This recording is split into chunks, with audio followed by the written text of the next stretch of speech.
Good morning and welcome to the second last day. It's Sunday and we're in Evreux, which is somewhere 100 kilometers from Caen, southeasterly.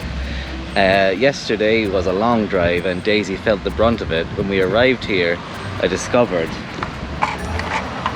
the nut here has shorn, which means on the other side this bolt wants to come out. Now I think it was probably because of a lot of high vibrations driving, and it shored itself, and then it was kind of half out by the time we arrived here.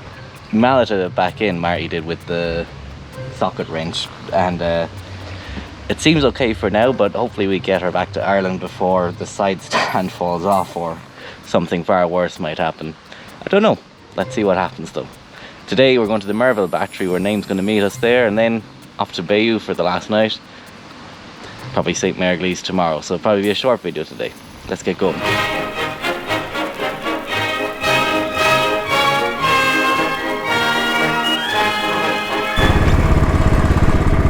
So that'd be some fun track to go up on a bike. Now as for us, we're going to keep the revs real low for the rest of this trip, so slow acceleration. So we don't want that fella coming out, do we? Not really any way for me to see it here until it's it was out as far as, well, halfway down one of the pegs, if that makes sense. Whew! Hitchcocks. We'll be getting an order from them soon enough now. The poor horses. Don't want to scare them.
Not looking good for the old weather, is it?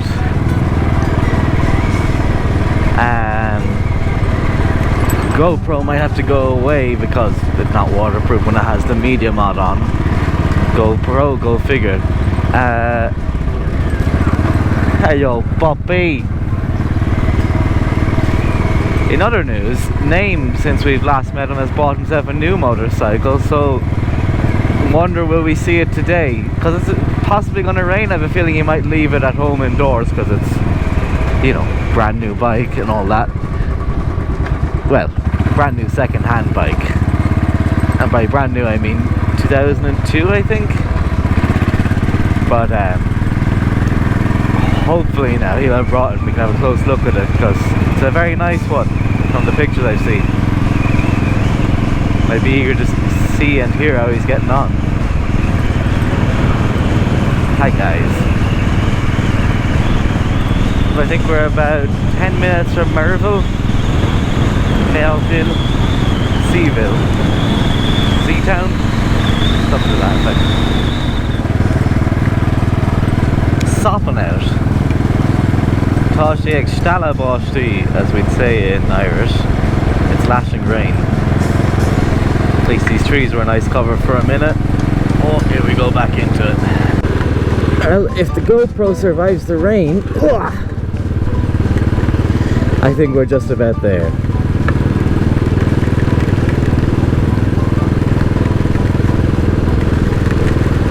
Hopefully it's open. It's supposed to be, but you know how things sometimes just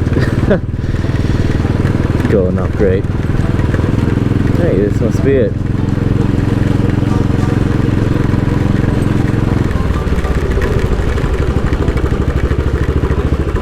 Whoa, I do see a C47 at least. Can you? There you go. Here's Naim on his brand new motorbike.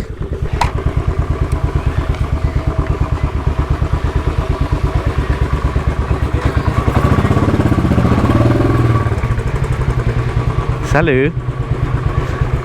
Wow.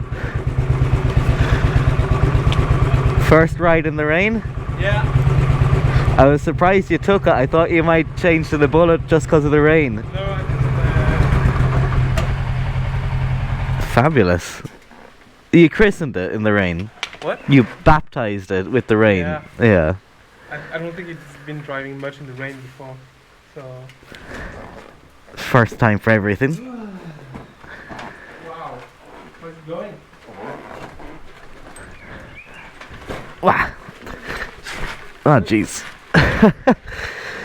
Not too bad. How are you? I'm good. Daisy's a bit tired. Really? This bolt on the other side, it's sheared yesterday.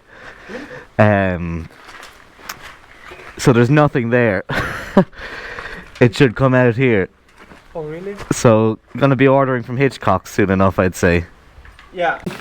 So Naim introduced us to your new bike. So this is a W650 Kawasaki from 2001. It's twin cylinder, or like, how do you say that? Twin cylinder? Yeah, twin cylinder. Yeah. 50 horsepower. So it's basically like the same as the W800. Yeah. It's just that this is the older model from 2001. Yeah. It's carbureted. So no fuel injection. And there's a kickstart as well. Oh. So you can actually kickstart it. So that's nice. Is this the carburetor? Yeah. And then one on the other side too. Yeah. So 2 carburetors. And you got it on Saturday, Sunday? I got it on Tuesday. Yeah. Yeah. So I've been driving for 6 hours one way. So 12 hours. And it was actually more like 14. You drove down to, it was in Lyon, wasn't it? Yeah, close to Lyon. Yeah. And you actually drove It down was a long and drive. drove the bike back, or on a trailer? On a trailer. Yeah. Yeah. But how long have you driven around Con for on it? So have you gotten out much? Yeah, I've been driving on it every day since I got it. Yeah. Or like for small rides. And yeah, And how's it going? there's no problem. I mean, this engine is known to be reliable. So Yeah. I've had no issues. It's got 32,000 kilometers on the clock. Wow. I can see it here. 33 now. Okay. Yeah. Oh, I see, yeah. Yeah. And yeah. So the sound is. I can. Do you want to kickstart it for me? I should have kickstarted. Yeah.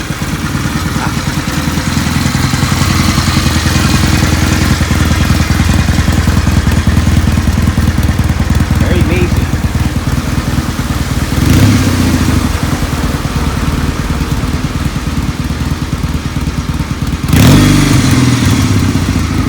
Yeah. So that's the W650. Sadly, the weather wasn't on our side today, cutting our visit to the Merville Battery short. It's a bit ironic considering the weather today is not too different from the conditions faced by the Allied forces during the early hours of D-Day. These brave men pushed on regardless, using the poor weather to their advantage, as the Germans had not expected an attack under such conditions. Yet, here we are 80 years later, unable to fully explore the battery due to the rain. But even so, I'll give you a brief overview of the Merville Battery's importance, and maybe next time we can return for a more in-depth exploration. Located just a few miles inland from the French coast, the Merville Battery was part of the Atlantic Wall. This strategic position was equipped with 4 heavy guns with a range that threatened the landing of the Allied troops on Sword Beach, making it a crucial target on D-Day. In the early hours of June the 6th, 1944, the battery was designated to be captured by the British 9th Parachute Battalion. Out of the original 600 men who were supposed to carry out the mission, only 150 made it to the battery due to misdropped parachutes and poor visibility. Despite being vastly outnumbered and having much of their equipment lost on the way, these men, under the leadership of Lieutenant Colonel Terence Otway, displayed extraordinary courage and determination to ensure the battery was silent before the main landing on Sword Beach began. The capture of the Merville Battery was a pivotal moment in the D-Day landing, as it allowed for the safe arrival of British soldiers on Sword Beach, thus marking the beginning of the end of World War II. The battery today stands as a testament to the bravery and strategic brilliance of those paratroopers, offering us a chance to learn and reflect on their past. Though we're not able to delve deeper into the story today due to the weather, I hope to return in more favourable conditions and explore and share a bit more about this fascinating place with you. For now, let's have a closer look at Naim's bike. Alright, Naim has been kind enough to let me have a spin on his W650, W650, but as it's raining I'll just do it around the parking lot. I'm also wearing more high fashion, courtesy, thank you.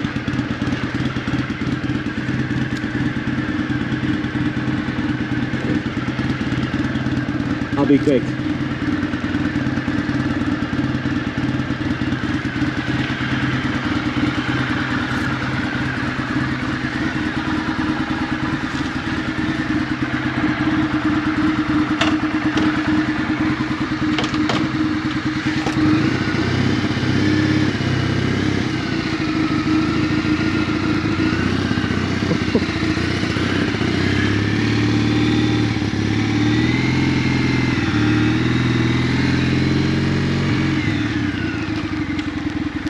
Very nice feeling.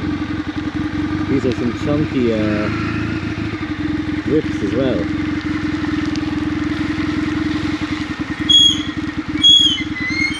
Rear drum brake, so it makes the same squeaky noise like crazy. I don't want to go too fast because, well, it's raining. It was a nice day. Maybe next year we'll take it out for a nice little spin down some country lanes.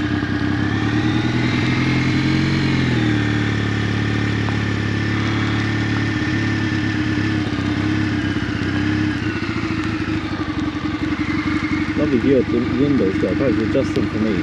Windows. Doors. But what a fabulous bike Naim has. I'll be back again next June or July to give it a proper spin.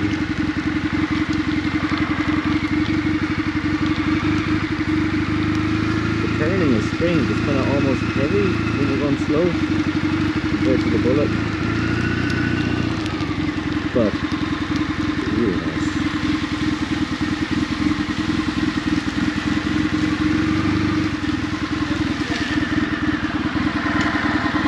And that was the world's quickest spin on a bike. One's my side stand. Side is good, Ah.